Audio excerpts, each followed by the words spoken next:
Você já recitou a oração do Pai Nosso tantas vezes que quase se tornou um hábito, sem tocar seu coração? Hoje, Maíse Braga nos propõe que olhemos para uma das frases mais profundas dessa prece. Seja feita a vossa vontade, assim na terra como no céu. E se essa frase não fosse apenas uma forma espiritual de submissão, mas um convite para reencontrar o nosso verdadeiro eu? Aquela vontade maior que habita em nós e quer se expressar? Quando oramos vossa vontade, e não minha, estamos entregando o volante da vida? Ou estamos abrindo caminho para o que o nosso espírito busca, para o plano que o Criador traçou para nós? Nesta palestra, vamos entender que a vontade de Deus não está lá longe. Ela está aqui, agora, pulsando dentro de nós, na sincronia das nossas escolhas, no alinhamento entre o nosso desejo e o bem maior. Prepare-se para mudar sua forma de orar e sua forma de viver. Se essa mensagem mexer com você, dê um like, se inscreva e compartilhe com alguém que busca entender o seu propósito. Porque não é só você que está orando. É toda a criação orando por você. Eu estava pensando numa frase do Pai Nosso, que às vezes nós oramos com muita rapidez e esquecemos de analisar. Está lá no Pai Nosso. Seja feita a vossa vontade. O que significa dizer, e não a minha. E quantas infinitas vezes alguém nos ensinou essa prece e nós ensinamos essa prece àqueles que vieram depois de nós, sem imaginar a responsabilidade disso. Seja feita a vossa vontade, obviamente, e não a minha. Assim na terra como no céu. A única oração que Jesus ensinou. Naquele dia os apóstolos se reuniram. Senhor, ensina-nos a orar. E pela primeira vez, para surpresa daqueles corações, Deus, que todo mundo temia, é chamado de Pai. Pai nosso que estás no céu. A verdade é que, com o passar do tempo, das eras, dos nossos processos reencarnatórios, das muitas vezes que deixamos o corpo e retornamos ao mundo espiritual, e das muitas vezes que saímos do mundo espiritual e mergulhamos no corpo, nós aprendemos que a vontade de Deus é sempre a mais sábia. A vontade das forças do bem que nos dirigem e abençoam, muitas vezes no último minuto, nos envolve, nos abençoa e soluciona questões aparentemente insolúveis. Entretanto, nesse mesmo passar de tempo, nós também aprendemos que sem a nossa vontade, nós não saímos do lugar. Nós quase nada podemos fazer. E que é a nossa falta de vontade que invariavelmente nos leva a situações de conflito, de desequilíbrio, de enfermidade, de solidão, de problemas graves que nos afastam dos outros, que impedem que tenhamos o olhar generoso para enxergar o próximo, e aí a coisa complica. Porque ouvimos os amigos espirituais sempre a dizer que nós pedimos, aliás, tem uma mensagem belíssima de Emmanuel através do Chico Xavier, uma mensagem antiga, em que ele começa dizendo: pediste, oraste, mas agora te esvazia de tudo que está dentro de ti para te encheres de Deus. E acho que é exatamente isso que ele quis dizer. Nós precisamos, às vezes, nos esvaziar das nossas vontades, dos nossos desejos. Eu quero isso, eu quero aquilo, eu vou fazer desse ou daquele jeito, para realmente receber toda a energia que mudará a nossa existência. O problema é que nem sempre a vontade de Deus se manifesta com tanta claridade no nosso caminho. Porque muitas e muitas vezes as forças que nos abençoam precisam de uma coisa, da nossa força.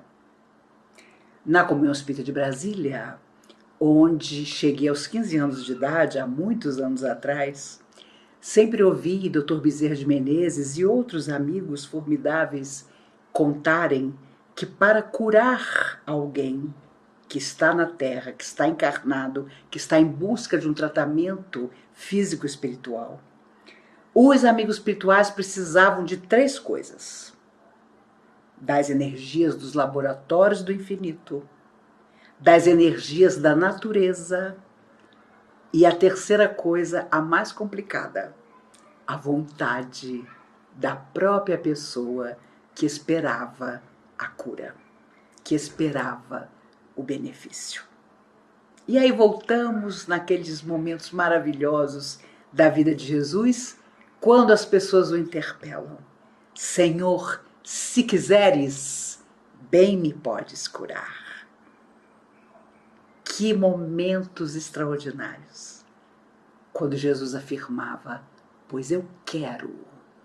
Imagine o que era a vontade da alma mais perfeita que já viveu na Terra, Jesus, unida à necessidade daquela pessoa que estava à frente dele, desesperada, envolvida por entidades sofredoras ou realmente muito enferma. Que momento de transformação absoluta. Mas quando o Dr. Bezerra de Menezes falava sobre cura, ele dizia isso, que dos laboratórios mais altos do mundo espiritual vinham energias sutilíssimas, que eles, os enfermeiros do espaço, misturavam com as forças da natureza. E eu fico pensando hoje, o homem maltratando tanto a natureza em toda parte, sem imaginar que quando ele faz isso, está rompendo um equilíbrio tão necessário para ele mesmo. E ele completava: após a união dessas 2 energias, chegava o talvez mais complicado, a energia daquele que pedia. Precisava estar sintonizada para que houvesse o processo curativo. Por isso, quando Jesus diz na prece do Pai Nosso: seja feita a vossa vontade, assim na terra como no céu, ele nos ensinou que existe sim uma vontade soberana que nos criou para a beleza e para a perfeição que um dia nós vamos alcançar. Mas que essa vontade extraordinária, divina, como queiramos chamar, pode sim se unir à nossa vontade. Nós, os filhos criados por ele, e fazer maravilhas. Seja feita a vossa vontade, assim na terra como no céu. Há horas extremamente difíceis da nossa existência em que é muito duro orar o Pai Nosso. Admitir que a vontade de Deus foi feita e que não era a nossa vontade. Entregar muitas vezes uma pessoa querida através da morte física, sem que nós tenhamos podido fazer nada para mantê-la ao nosso lado. E olha, se há uma coisa que eu aprendi, que você nunca diz, por exemplo, para uma mãe que perdeu um filho, foi a vontade de Deus. Não diga isso nunca. Porque naquele momento especificamente, a única coisa que uma mãe e um pai não vão querer ouvir é isso. Você se recorda, em 2013, houve um grande incêndio numa boate em Santa Maria, no sul do país, no dia 27 de janeiro de 2013, e 242 jovens perderam a vida. 5 anos depois, foi feito um documentário com a luta dos pais para que houvesse justiça, para que fossem responsabilizados aqueles que deveriam ter cuidado da segurança daquele local de entretenimento. E impressionante o relato dos pais, 5 anos depois, em 2018, sobre a falta de paciência entre os amigos, entre os habitantes de Santa Maria, porque a dor deles continuava, mas ninguém mais tinha paciência de perceber que a luta deles permanecia. Impressionante. Você fica assim, querendo tomar aquela mãe, aquele pai no colo, porque as pessoas, ao se aproximarem, quando surge a conversa da morte dos filhos, muitos dizem: o quê? De novo isso? Aconteceu, já passou, vá para frente. Então uma das mães diz: pois é, eu escuto isso de amigos, de pessoas desconhecidas, mas quem não tem mais a minha filha sou eu. Ela conta que levou muito tempo para passar café, porque quando ela passava café, a filha sentia o cheirinho do café e vinha correndo para tomar uma xícara. Ela tomou horror daquele momento de passar o café, porque a filha não estava ali mais para tomar o café. E eu me recordei de que os espíritos amigos há muito tempo falam sobre isso, sobre a impaciência que temos em ser bons, em fazer o bem que nós podemos fazer. Se você experimentar contar o mesmo problema pela terceira vez para a mesma pessoa, ainda que ela disfarce muito, você perceberá que ela já não tem mais paciência para ouvir. Aliás, também já ouvi dos espíritos amigos que quando você conta pela terceira ou quarta vez o mesmo problema, é complicado. E quando você ouve do outro pela terceira ou quarta vez o mesmo problema, mais complicado ainda. Sinal de que você não está colaborando, não está conseguindo ajudar aquela pessoa. E quem de nós no meio espírita não conhece alguém ou muita gente que você ouve com toda a tolerância e carinho, e quando você vai abrir a boca para emitir a sua opinião, a pessoa imediatamente corta você e diz: você não entendeu o meu caso. Porque quando nós admitimos para aquela pessoa que já que ela tentou absolutamente tudo e a solução não surgiu, talvez seja porque aquilo que lhe ocorreu vem do passado. Somos o passado em forma de presente. E por enquanto não pode ser modificado. As pessoas ficam irritadíssimas. E ao mesmo tempo, elas alegam-se perseguidas. Elas dizem que tudo que elas tentam não é possível, não dá certo. Conheci muitas pessoas que 20, 30 anos se passavam e a pessoa sempre se justificava dizendo: ah, mas eu tento tudo e nada dá certo para mim. A vontade de Deus é tão tremenda na minha vida que eu não consigo estabelecer um rumo à minha própria vontade. Ano passado, em 2020, e até agora, nesse início de 2021, todos nós vimos o mundo inteiro de joelhos, inclusive nós, no isolamento social, na busca de uma vacina, no medo de um vírus que a cada um atinge de uma forma diferente.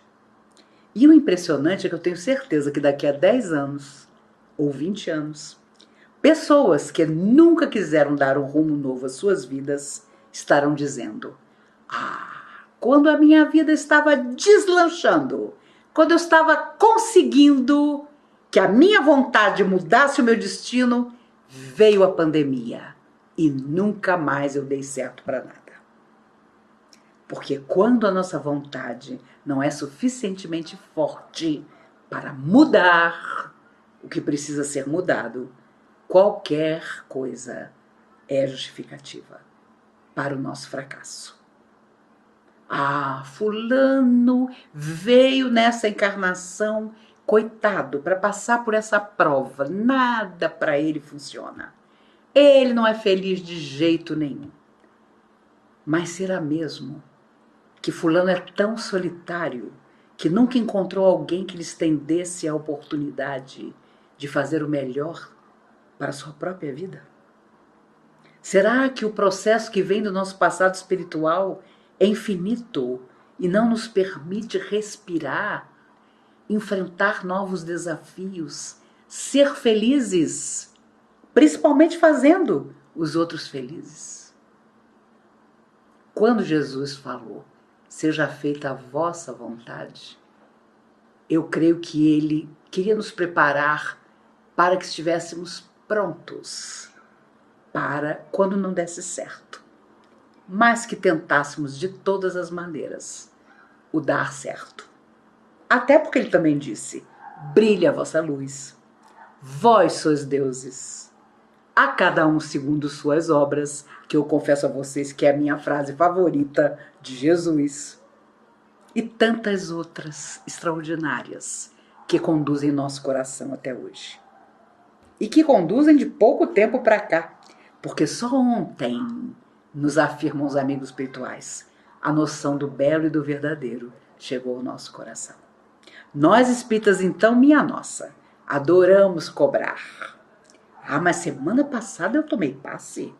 Essa semana assisti palestra. Nossa, meu Deus, eu fui à campanha Tal de Souza. Eu me voluntariei outro dia no Centro Espírita para o Trabalho. Como que isso aqui não deu certo? Eu precisava tanto. Todos nós precisamos tanto ser aceitos e amados, como dizia Madre Teresa de Calcutá. O problema é que isso também tem que partir de nós. Jesus não teria vindo à Terra para simplesmente dizer coisas belas. Ele veio para nos apontar o caminho. Eu sou o caminho, a verdade, a vida. E hoje, mais do que nunca, quando o homem está atarantado, com tanta violência, com tanta agressividade, quando as pessoas foram para todas as formas de comunicação e conseguem não estar bem em todas elas, conseguem ser agressivos e menos dignos, utilizando-se de todos os recursos maravilhosos que a tecnologia nos proporciona, nós precisamos seriamente pensar que um dia, na verdadeira existência, nos perguntarão o que foi que nós fizemos. Não só do nosso próprio coração, mas de todos os corações que nos cercavam. Nos perguntarão se nós fomos alegres, se nós transmitimos alegria. Nos perguntarão se nós procuramos aumentar o nosso conhecimento enquanto estávamos na Terra. Tantos pensadores nobres, tantos filósofos, tanta coisa a aprender. E nós vivemos às vezes encolhidos, em situações dolorosas, em que não queremos saber de nós e muito menos dos outros. Por isso, quantas e quantas vezes Chico Xavier era procurado pelas pessoas e o encontravam varrendo de manhã cedo o salão do Centro Espírita. Quantas vezes, já idoso, ele de repente dizia, estou saindo, vou até o bairro tal. E as pessoas diziam, mas Chico, lá é muito ruim, lá é um bairro tão problemático, lá a pobreza é extrema, tem até violência. E ele dizia, mas eu preciso estar em contato com os meus professores de paciência. Que, obviamente, ele sabia, eram as pessoas com provações maiores do que a dele. Quando nós oramos, nós precisamos sim parar, nos esvaziar da nossa vontade naquele momento, para ter a intuição de ouvir internamente as vozes dos nossos protetores espirituais, que nos apontarão caminhos, sim. Quantas vezes vamos dormir cheios de dificuldade e acordamos com as mesmas dificuldades, mas de alguma maneira esperançosos? O que mudou da noite para o dia? Foi com certeza o tempo em que, adormecidos, fomos aconselhados pelos nossos protetores. Aguarde, espere. Mas se eles pudessem falar conosco pessoalmente, eles com certeza diriam: aguarde, espere, mais trabalhando. Há uma frase de Emmanuel que repito nas palestras. Ele dizia através do Chico: o único objetivo da alma que vem à Terra é fazer o bem. Ele não diz que é o maior, ele não diz que é o temporário, ele diz o único. O único objetivo da alma que vem à Terra é fazer o bem. Muita gente que procura a doutrina espírita, ou que até nasceu no meio espírita, falando de nós, espíritas, tem dito: ah, meu Deus, por que nessa vida eu juntei tudo? Por que a minha vida afetiva é complicada? Por que eu tive os filhos que tive? Por que nessa encarnação eu resolvi encontrar todo mundo? Parece que eu resolvi fazer uma fila de pessoas a quem eu devia alguma coisa. Minha vida é cheia de conflito. E os amigos espirituais dizem que muitos de nós ficamos entre a última vida e essa bastante tempo fora da matéria para programar essa existência atual que é decisiva. E trouxemos, muitos de nós, por vontade própria, para bem juntinho, pessoas que evitávamos há 300, 500, 800 anos. Imagine você perder uma pessoa de vista por tanto tempo e depois reencontrá-la. Você está diferente, ela está diferente, mas a animosidade que ainda junta vocês para que seja resolvida ainda existe. Então, é complicado. E se fosse tranquilo, nós não precisávamos nem vir para o corpo. Nós resolveríamos as nossas questões fora da matéria. Mas, inegavelmente, por mais vontade que tenhamos, o mergulho na carne para nosso atual processo evolutivo ainda é muito importante. Porque tem coisas que você só resolve na matéria. Tem coisas que você só resolve encontrando a pessoa de novo. Ah, se eu lembrasse o que fulano ou beltrano me fez ou o que eu fiz a eles, eu resolveria rápido. Engano.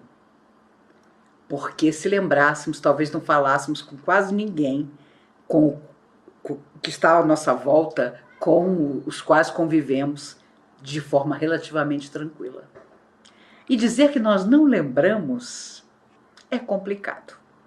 Quem de nós, ao conhecer uma pessoa pela primeira vez, não sentiu uma atração súbita por ela, inexplicável? Homogeniza. Todo mundo gosta daquela pessoa. Ai, você tem que conhecer fulano, ele é ótimo. Quando você conhece o fulano ótimo, na mesma hora vem a intuição de que fulano não é tão ótimo. É ótimo para os outros. Para você... E por quê? Porque a sua relação com essa pessoa, obviamente de outra vida, não foi a mais positiva. Uma vida só dá? De jeito nenhum. Por isso que são vidas e vidas, em que vamos nos reencontrando e vamos, de certa forma, acomodando os processos. Não sei se vocês têm uma listinha, eu tenho uma. Para a próxima encarnação. Fulano. Na próxima vida, dá para ser um amigo. Beltrano, nem vizinho do andar de baixo. Mas para que a nossa vontade prevaleça, precisamos ter merecimento. E merecimento é tudo aquilo que fazemos e que, de certa forma, nos dá autoridade para as escolhas. Porque muitas das escolhas que ainda hoje estão em nossa vida, na verdade não foram nossas, foram conselhos dos nossos protetores. Olha, você agora não dá, você tem que encontrar fulano de novo. E vai ser assim, ele vai ter tal tendência, mas eu tenho certeza, temos a certeza de que você vai superar. vai estar bem. E é óbvio que há quem não supere, há quem não perdoe. Quantos crimes tremendos não estão relacionados com essa situação? Pessoas que se reencontram, não se perdoaram, vêm de uma situação espiritual gravíssima, fora da matéria, e acabam até tirando a vida um do outro. A nossa vontade, quando indisciplinada, quando não estudada por nós com carinho, nos leva muitas vezes aos estados de depressão, de solidão absoluta, até de loucura. Por que psiquiatras, psicólogos, terapeutas sérios existem na Terra? Porque para muita gente, acho que para todo mundo, só religião não basta. Seja a religião que for. Autoconhecimento é muito necessário. Falar com o outro. Estabelecer para nós regras importantes que nos tornarão felizes. Porque também vamos nos perguntar um dia, na verdadeira vida, se nós fomos felizes aqui na Terra. E eu tenho certeza absoluta que diremos que sim, porque a vontade que terá prevalecido para nós terá sido a vontade de aproveitar a Terra como um hospital escola, que ela sempre foi e ainda vai continuar sendo por muito tempo. Ao longo de quase 50 anos na doutrina espírita, vocês podem imaginar o que eu já não escutei. Conheci pessoas que me diziam: Maíse, eu estou aqui, mas eu sei que foi um engano. Eu sei que me colocaram na Terra por engano. Eu deveria estar num planeta mais avançado. Eu não sei o que eu estou fazendo aqui. E aí você percebe que a pessoa acredita naquilo mesmo. Ela acha que ela é um ser superior e está na Terra por um equívoco. Quando nós sabemos, e lá está a obra magnífica de André Luiz, através de Chico Xavier, a nos lembrar que enquanto houver sintonia, enquanto as energias forem semelhantes, seremos atraídos para a Terra, como atraídos por um imã. Então não adianta dizer que aqui não é o nosso lugar. Ah, essa é minha última vida, Maíse. Tenho certeza que para a Terra eu não volto mais. Agora é um planeta de luz que me aguarda. Quem dera. Mas acredito que, com sorte, nós ainda voltaremos à Terra. Talvez depois de um tempo relativamente longo, mas para usufruir das coisas tão lindas que ela sempre teve e que nós quase destruímos, porque não respeitamos. Mas a pandemia nos trouxe a ideia de que precisávamos respeitar o outro de tal maneira que estar cuidando de nós significaria estar cuidando do outro. E nem isso as pessoas estão entendendo. Elas estão em toda parte, sem obedecer regras básicas, sanitárias, necessárias, para que não haja um número de mortes impensável. E aí começam as complicações. As pessoas perguntam, principalmente os amigos não espíritas, e aí, essas pessoas todas que estão morrendo por Covid, era mesmo para elas irem embora assim?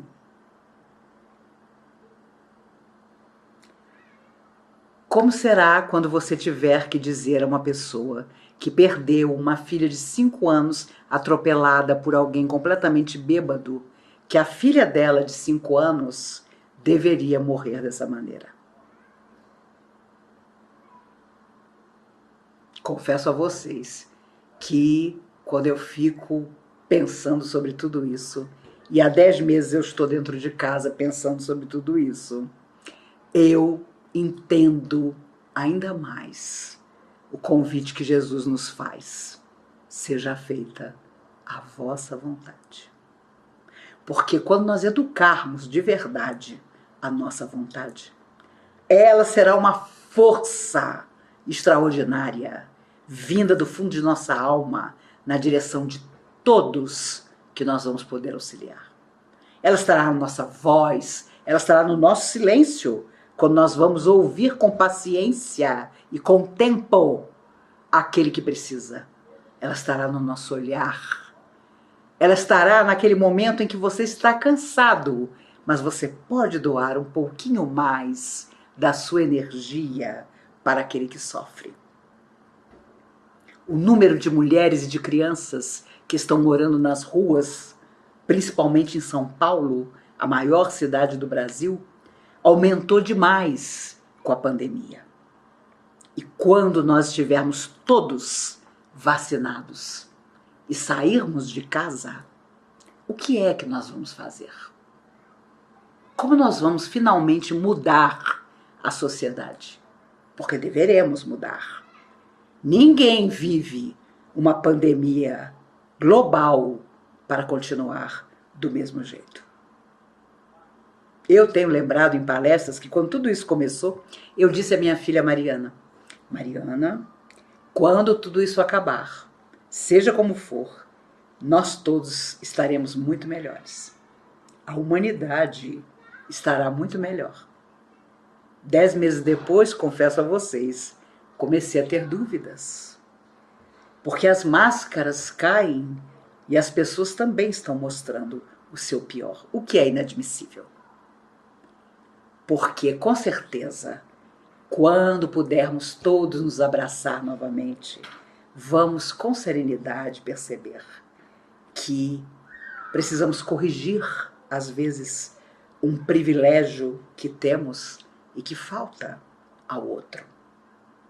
Eu confesso a vocês, como estaria Jesus se ele estivesse na terra hoje? Meu Deus do céu! Ele incomodaria tanto que provavelmente o crucificariam também. Não mais no madeiro, mas talvez numa cerca eletrificada. Porque aquilo que ele sempre disse para o nosso coração ainda é uma verdade completamente inconveniente. Mas ele afirmou: sou o caminho, a verdade e a vida. E quantas vezes voltamos fora da matéria, na chamada morte física, para a verdadeira existência e lamentamos amargamente não termos prestado atenção naquilo tudo que Jesus nos disse. Outros mensageiros vieram, obviamente nenhum maior do que ele. Mas ele, o governador da terra, permitiu que surgissem em todas as áreas da humanidade pensadores, cientistas, para nos lembrar que a vida tem que ter beleza, que a vontade das forças do bem que protege o universo é que haja beleza nos nossos gestos, nas nossas palavras, no nosso olhar para o outro. E se conseguirmos fazer isso, se formos simplesmente fraternos, ao retornar à verdadeira existência, teremos grandes e boas histórias para contar. Poderemos, sem vergonha, olhar olhos nos olhos daqueles que foram antes de nós e falar da alegria de haver superado a nós mesmos. Seja usando os instrumentos que nós desejarmos. Esse é um católico fervoroso, o outro um budista, o outro um evangélico amigo. Nós que nos afirmamos enamorados da doutrina espírita,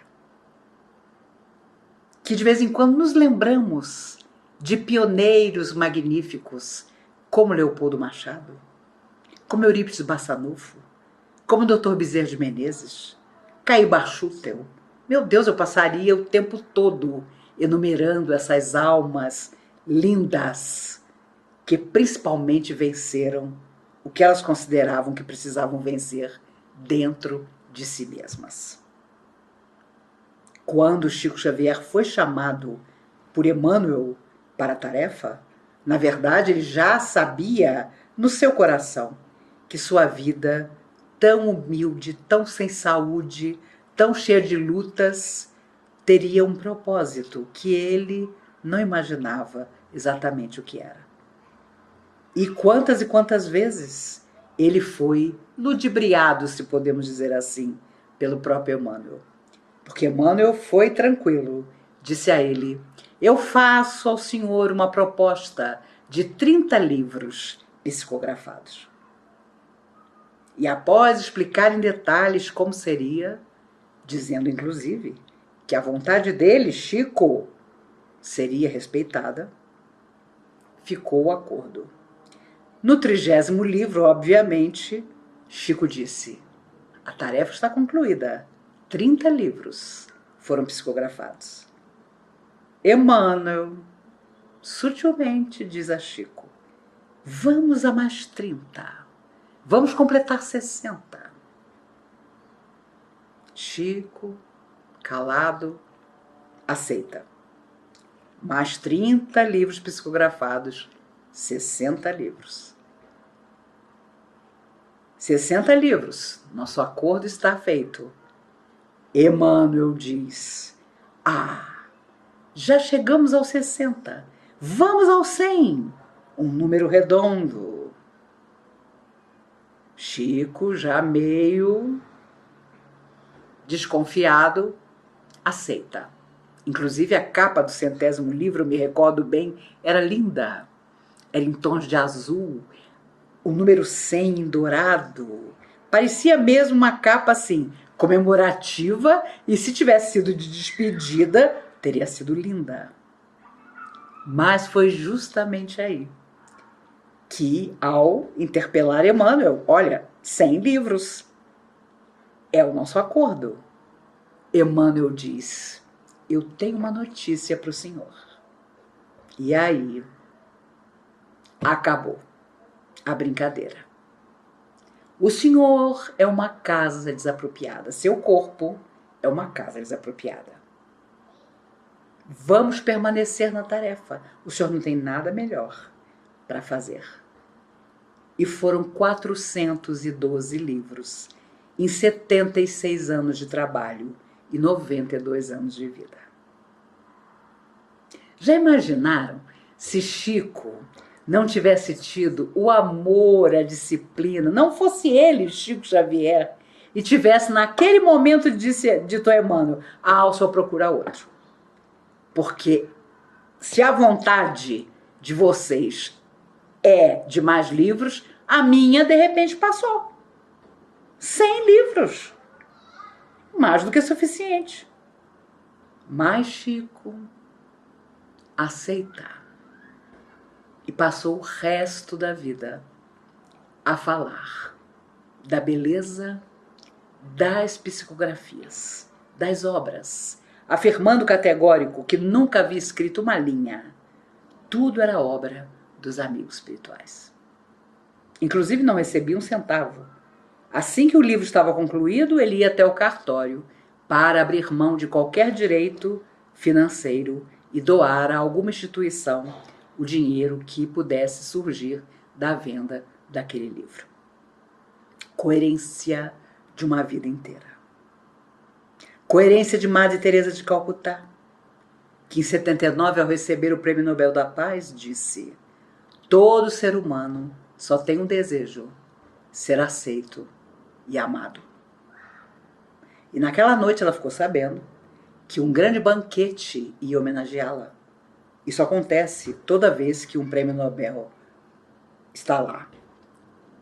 E ela começou, horas antes do evento, do banquete, a perguntar aos funcionários: escuta, quanto cada pessoa pagou para participar desse jantar que vai me homenagear? E um garçom disse a ela: $200, $250. Na época, em 79, era dinheiro. E eram milhares de convidados que faziam questão de pagar caro para estar no banquete que homenageava a Madre Teresa. ela ficou em estado de choque quando ela viu a quantidade de dinheiro arrecadada e a quantidade de convidados que estavam pagando. Ela procurou os organizadores do Prêmio Nobel e, com a maior tranquilidade, disse: será que não dava para não fazer o jantar? Será que não dava para dizer às pessoas que eu não tive vontade e não me acho no direito de ser homenageada, mas eu queria levar tudo que foi arrecadado, cada cheque, para os meus pobres? Aquilo causou um estupor. Mas como ela era Madre Teresa de Calcutá, o organizador foi até os convidados, contou o que estava acontecendo. Os convidados então disseram: tudo bem, se é isso que ela quer, cada um de nós doa o valor do convite, e houve gente que doou muito mais. Eram empresários, eram socialites, e ela então pegou todo o dinheiro e levou. Foi a única vez na vida inteira, na história do Prêmio Nobel, em que um ganhador não quis ser homenageado com tal jantar. Um ano depois, Madre Teresa escreve uma carta aos organizadores dizendo: hoje, um ano depois, o dinheiro que eu trouxe acabou. Eu quero contar a vocês que durante um ano, 700 pessoas fizeram 4 refeições por dia com o dinheiro que teria sido gasto numa noite, num banquete, naquela noite em que eu ia ser homenageada. O dinheiro durou um ano e ela alimentou diariamente 700 pessoas. Porque a vontade dela prevaleceu. Ela não queria ser homenageada com o jantar. Ela queria ter recursos para ajudar os humildes, que foram toda a luz da vida dela. Uma semana antes de morrer, um jornalista perguntou a ela: Madre, qual é a sua religião? O que é um absurdo, né? Mas o repórter perguntou. E ela então, sorridente, disse: o amor, meu filho, o amor é a minha religião. Ah, madre, o amor é a sua religião? Quem é o Deus da sua religião? E ela, num sorriso ainda maior, respondeu: o outro, meu filho, o outro é o Deus da minha religião. Ah, meus amigos, todo ser que vem à Terra, como dizia Emmanuel, vem com o único intuito de fazer o bem. A nossa vontade pode tudo, mas fazer o bem é justamente aquilo que nós viemos fazer de verdade. Que possamos realizar isso. Que possamos buscar esse bem, portas adentro do nosso coração. Que possamos falar aos outros do bem que nós já fazemos. Porque não adianta apontar ao outro a bondade se nós já não caminhamos pelos trilhos da bondade. Seu Eurípides Bassanufo tem uma frase que eu adoro. Ele dizia assim: primeiro sejamos bons, depois nós seremos felizes. Mas nós não pensamos nisso. E Jesus sabia disso. Por isso ele afirmou: seja feita a vossa vontade, assim na terra como no céu. Mas na certeza de que nós encontraríamos forças para ter uma vontade nossa. E é claro que somos tolerados quando nossas vontades são desequilibradas, são malucas, prejudicam o outro. Mas porque as forças do bem sabem que um dia as nossas vontades serão direcionadas para o contrário, para abraçar, para apoiar, para nunca mais permitir que uma criança sofra, que um idoso sofra, que um homem seja humilhado, que uma mulher seja morta. Um dia, as nossas vontades, unidas às milhões de vontades do país e do mundo, transformarão a Terra. Provavelmente não será agora, mas será. Caminhemos, vamos em frente. A próxima vez que orarmos o Pai Nosso, prestemos bem atenção. Cada frase do Pai Nosso é um acordo com Deus. Seja feita a vossa vontade. O que não significa dizer, e não a minha. Jesus não quis dizer isso. Quis dizer apenas que nós teríamos que educar a nossa vontade de tal maneira que um dia a nossa vontade e a vontade das forças do bem seriam as mesmas. Eu desejo que seja assim. Desejo que a próxima vez que nos encontrarmos, tanto eu como vocês estejamos ainda melhores do que estamos hoje. Porque teremos vencido tanta coisa. Porque a nossa vontade terá se iluminado. Porque nós estenderemos não só o nosso olhar, mas o nosso carinho, o nosso respeito, o nosso abraço, a nossa compreensão, o nosso fazer na direção do nosso semelhante. E é claro, comecemos portas adentro da nossa casa. Porque senão poderemos salvar a humanidade, mas retornaremos amanhã numa outra vida, encastelados de novo, portas adentro do nosso lar, com as mesmas pessoas a nos exigir aquilo que nós não proporcionamos ainda a elas. Por isso os Espíritos sempre dizem, o próximo, sabe quem és? É aquele que Deus te envia para saber como estás. Que todos aqueles que Deus enviar, familiares, amigos ou adversários, que eles possam dizer às forças maiores como estamos.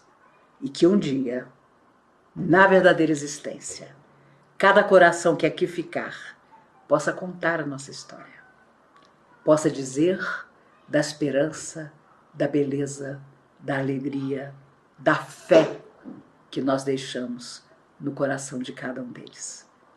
Hoje parece uma tolice, porque às vezes somos jovens ou porque falta tanto, achamos, para o nosso desencarne.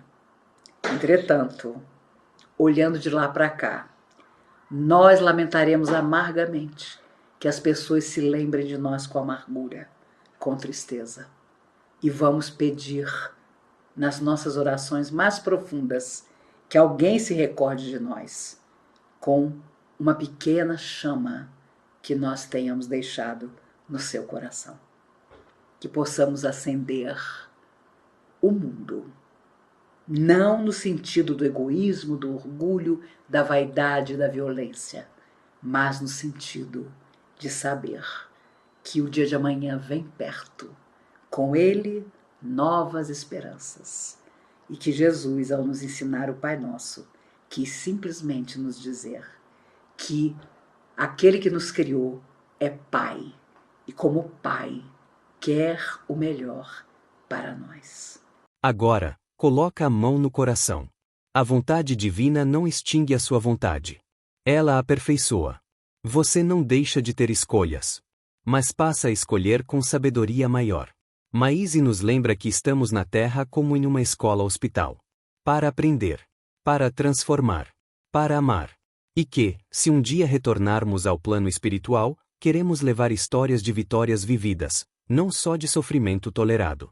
Então, o que você vai fazer com este momento? Vai continuar resistindo à vontade de fé, de entrega, de ser instrumento de paz?